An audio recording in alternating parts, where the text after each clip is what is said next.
만나서 반갑습니다. 수학이 다르다 강지훈입니다. 오늘은 좋은 선생님에 대해서 좀 한번 말씀드릴까 합니다. 좋은 선생님 하면 떠오르시는 선생님들의 모습이 있으시죠? 실력을 갖추시고 강의력도 좋으시면서 성품도 좋으신 선생님, 물론 좋은 선생님입니다.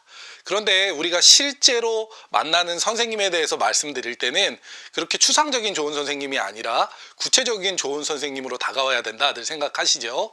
오늘은 그 구체적인 선생님, 어떤 선생님이 좋은 선생님인가, 어떤 선생님이 우리 아이의 성적을 올려줄 수 있는가에 대해서 말씀드려 보려고 합니다. 일단 중학교의 좋은 선생님에 대해서 좀 한번 말씀드리려고 하는데요. 중학교는 좋은 선생님의 기준을 크게 학기별로 나눌 수가 있습니다. 1학기에 좋은 선생님과 2학기에 좋은 선생님이 다른 셈이죠. 1학기에 좋은 선생님은 어떤 선생님인가 말씀을 드리기에 앞서서 우리가 1학기 때 뭘 배웠는지 한번 생각해 보셨으면 좋겠습니다. 맞습니다. 대수 배웠죠? 우리 수에 대해서 배웠습니다. 처음 배우는 수의 목적은 무엇이라고 말씀드렸죠? 맞죠? 숙련이죠. 익히는 게 중요합니다. 이 숙련의 과정에서 학생들은 지루한 연산의 과정을 반복하게 되는데요. 그 지루한 연산을 관심을 갖고 열정으로 좋은 방향으로 끌어줄 수 있는 선생님이 좋은 선생님입니다. 그래서 1학기의 선생님은 오답 관리에 충실해 하시면서 아이들에게 열정적으로 틀린 문제들, 문항들을 체크해 주시고 공부할 수 있게끔 도와주시는 선생님이 좋으신데, 대부분 이런 선생님들은 강사 경력차가 2년 내지 3년 차 된 젊은 선생님들에게서 많이 찾아볼 수 있습니다. 그러니까 1학기의 선생님, 중학교 1학기를 우리 아이들을 맡길 수 있는 선생님은 노련하고 연륜이 있으신 선생님이라기보다는 젊고 아이들에게 엄청난 관심과 열정을 쏟아 부을 수 있는 젊은 선생님이 좋겠죠. 반면에 2학기는 좀 다릅니다. 2학기에서는 도형을 배우는데요. 이 중학교 도형이 말씀드렸다시피 3학기가 마치 한 권의 책처럼 쓰여져 있습니다. 그래서 중학교 2학년에 나오는 내용임에도 불구하고 중학교 3학년의 원리를 알아야지 설명할 수 있는 내용들이 막 등장하는데요.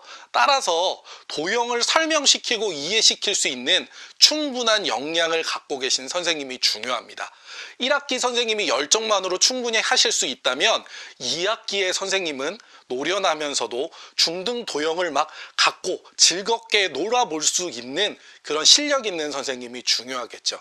보통 이렇게 2학기의 선생님들, 중등 도형을 갖고 노실 수 있는 선생님들은 팀장급이나 원장급, 부원장급이 되는 경력이 제법 오래되신 선생님들이 많이 계십니다. 그래서 2학기의 선생님은 우리 아이들이 찾아야 될 선생님이 바로 노련하시고 실력 있는 선생님이 되겠죠. 자, 이 말씀을 드리면서 한 가지 좀 떠오른 내용이 있는데요. 예를 들어서 과외 내용도 똑같습니다. 대학생을 붙여서 우리 아이들이 조금 부족한 부분을 채우고 싶을 때 어느 때 효과를 볼 수 있냐면 1학기 때 주로 효과를 볼 수 있습니다. 2학기, 중등도형의 2학기는 고등학교 3년을 공부하면서 사실 대부분 잊어먹기 때문에 아이들에게 별로 도움이 되지 못합니다. 자, 짧게 정리 한번 하자면 1학기는 열정적인 선생님, 2학기는 노련하고 실력 있는 선생님이 좋습니다. 자, 이제 고등학교에 대해서 좋은 선생님으로 한번 넘어가 볼 텐데요. 고등학교에서 좋은 선생님의 기준은 크게 내신 선생님과 수능 선생님으로 나눴으면 좋겠습니다. 내신 선생님이라고 하면 보통 고1, 고2까지의 선생님을 말씀드릴 수 있겠고요. 수능의 선생님이라고 하면 보통 고3의 선생님을 말씀드릴 수 있겠는데요. 고1, 고2의 선생님의 구분을 어떻게 잡으셔야 되냐면 학교별로 잡으시는 게 좋습니다. 자, 이유가 뭐냐면 이유가 크게 두 가지인데, 고등학교의 내신 시험은 생각하는 것보다 학교별로 변별의 기준이 완벽하게 다릅니다.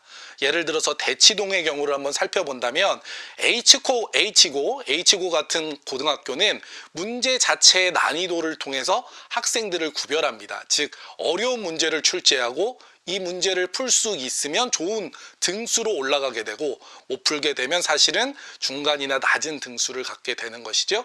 이렇게 문제의 수준으로 난이도를 변별하는 반면에 대치동에 있는 S여고 같은 경우는 문제 자체는 쉽습니다. 기본 형태의 문제를 아이들이 풀 수 있는 수준으로 출제하지만 문항수가 굉장히 많아서 그 문항수에 대해서 빨리빨리 풀어나가서 전체적으로 문제를 다 풀 수 있는 친구들이 좋은 점수를 얻게 되고, 이 속도가 좀 느리거나 이 해결하는 그 과정들이 좀 미흡해서 좀 많이 못 푼다면 당연히 낮은 등수의 점수를 받게 되는 것이죠.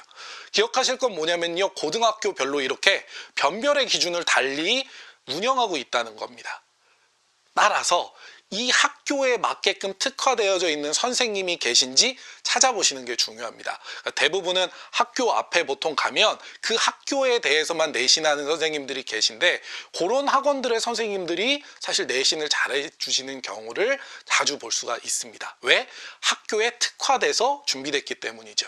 자, 두 번째 이유는 뭐냐면요. 시험 자체, 즉 시험지를 구하기가 굉장히 힘듭니다. 고등학교는. 그러니까 중학교 같은 경우는 기출문항을 찾기가 너무 쉬운데 고등학교의 경우는 학교 자체에서 아이들이 본 시험을 스캔해가지고 별도로 문제은행을 마련하지 않으면 시험지나 문항을 얻기가 굉장히 힘듭니다. 그래서 전통이 있는 학원이 사실은 내신을 잘하는 경우가 많이 있습니다. 그러니까 학원을 선택하고 강사 또는 선생님을 선택할 때의 기준을 어떻게 잡으시면 되냐면 대형 학원보다는 조금 전통이 있으면서 특정 학교에 대해서 유명하게 잘하는 학원들이 있다면 그 학원에 맞게 보내서 좋은 선생님을 우리 아이들 수준에 맞는 선생님을 선택하시는 게 옳은 선택이 되시겠죠.